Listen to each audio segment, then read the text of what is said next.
Hello दोस्तों, मैं हूं आपका दोस्त एडवोकेट शिवेंद्र प्रताप सिंह। आज हम आपको एक ऐसे दमदार फैसले के बारे में बात करेंगे जिसमें कि जैसे कुछ लोग ये सोचते हैं कि 376 के केस में कैसे क्लियर करें कि कब सहमति से संबंध बना, कैसे क्लियर करें कि यह वादा जो शादी का झांसा देकर रेप केस जब एफआईआर दर्ज होती है तो अभियुक्त कैसे साबित करे कि मैंने शादी का झांसा नहीं दिया। देखिए, ये दोनों के लिए, चाहे वो पीड़ित पक्ष हो चाहे अभियुक्त पक्ष हो, दोनों के लिए यह वीडियो दमदार होने वाला है कि कैसे साबित होगा कि आपने जो ये शादी का झांसा देकर आरोप लगाया वो सही है या गलत है, या शादी का वादा देकर बलात्कार की पुष्टि कैसे होगी। ये बहुत ही सोचने वाली बात है कि इसे प्रूफ कैसे किया जाए कि मैंने शादी का झांसा देकर रेप नहीं किया, या ये कैसे प्रूफ किया जाए कि इसने शादी का झांसा देकर ही मेरे साथ बलात्कार किया। इसको प्रूफ कहाँ से किया जाए। तो आज का यह जो जजमेंट मैं बताऊंगा आधारित है एंटीसिपेटिक बेल पे।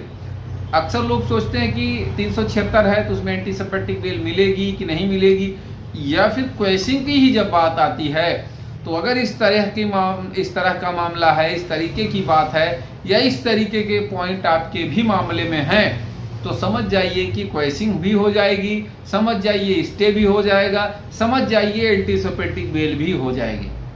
अगर मामला इस तरह का है तो बात करेंगे आज का जो यह जजमेंट आधारित है accuse versus state of Tripura. ये ऑर्डर डेट है 21 जून 2025। अभी हाल ही का ये ऑर्डर है, माफ करिएगा 11 जून का ये ऑर्डर है। देखिए, इसमें जो शिकायतकर्ता थी, पीड़िता थी, वो एक पुलिस कांस्टेबल थी। एक पुलिस वाली ने एफआईआर दर्ज कराया। पहले फेसबुक के माध्यम से मिलना, जो व्हाट्सएप पे बात होना या फेसबुक के माध्यम से बातचीत होना, 26 जून 2021 से ये बातचीत शुरू हुई फेसबुक के माध्यम से। 17 जुलाई 2021 को मुलाकात होती है दोनों में। 18 जुलाई 2021 को महिला के घर में अभियुक्त जाता है। लोगों से मिलना मिलाना होता है, परिवार से मिलना मिलाना, और उसका यही एक कथन है पीड़िता का कि जब 18 जुलाई 2021 को मेरे घर आता है तो शादी का झांसा देकर मेरे साथ इसने दुष्कर्म किया। इसी के साथ अभियुक्त पर यह भी आरोप लगता है कि इसने 20 लाख रुपए भी मुझसे लिए। आरोपी पहले से शादीशुदा है और एक पुत्र है, इसकी जानकारी मुझे बाद में हुई, यह भी आरोप लगता है। और आरोप यह भी है कि 5 अप्रैल 2025 को पुनः वह आया और फिर से दुष्कर्म किया। कहने का मतलब, जब यह मामला ये जान गई कि ये शादीशुदा, उसके बाद भी आता है और दुष्कर्म करता है। ये तो रहे आरोप। अब बात करते हैं कि जो अभियुक्त पक्ष के एडवोकेट थे उनका कथन यह था कि रिश्ता सहमति से शुरू हुआ, और जाहिर सी बात है दिख भी रहा है सहमति से। दूसरा उनका ये कहना था कि पुलिस में 2015 की ये बात अगर है और ये पुलिस में है तो कानूनी प्रक्रिया को अच्छे से ये समझती है, जानती है।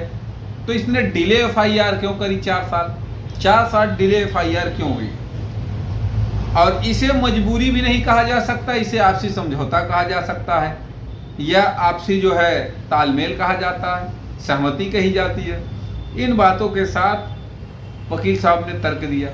अब कोर्ट का व्यू क्या था, कोर्ट ने क्या कहा, इसको भी समझना बहुत जरूरी है।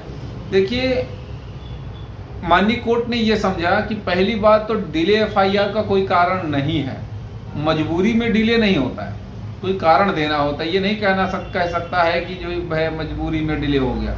अब जब खास तौर से जब पुलिस वाले का मामला, पीड़िता पुलिस वाली हो तो कानून को जान रही है ना अच्छे से। तो 4 साल का डिले। दूसरी बात, पति पत्नी के साथ रहे, यह बात पीड़िता ने स्वयं कहा भी है कि हम लोग पति पत्नी के साथ रहे कई जगहों पर। तीसरी बात, साथ साथ यात्रा किए। चौथी बात, एक दूसरे के रिश्तेदारों से मिलना जुलना था। कहने का मतलब ये कि भाई, जब दोनों साथ यात्रा कर रहे हो, दोनों पति पत्नी जैसा साथ रह रहे हो, दोनों कई जगहों पे रह चुके हो, दोनों एक साथ होटल शेयर कर रहे हो, दोनों एक दूसरे के रिश्तेदारों से मिलजुल रहे हो तो इसका क्या मतलब निकाला जाए? सहमति ही तो है, इसमें जबरदस्ती वाली बात तो कुछ है नहीं। और जब सहमति है तो मैं बार बार कह रहा हूं, ये कानून कहता है कि 376 उस पर अप्लाई होती नहीं है। इसी के साथ एंटीसिपेटिक बेल भी ग्रांट की गई और माननीय हाईकोर्ट ने 3 दमदार जजमेंट का भी इसमें हवाला दिया। प्रमोद सूर्यभान पवार वर्सेस महाराष्ट्र 2019, सोनू उर्फ Subhash versus state of UP 2021 और बटरलंकी केशव कुमार अनुराग वर्सेस तेलंगाना 2025।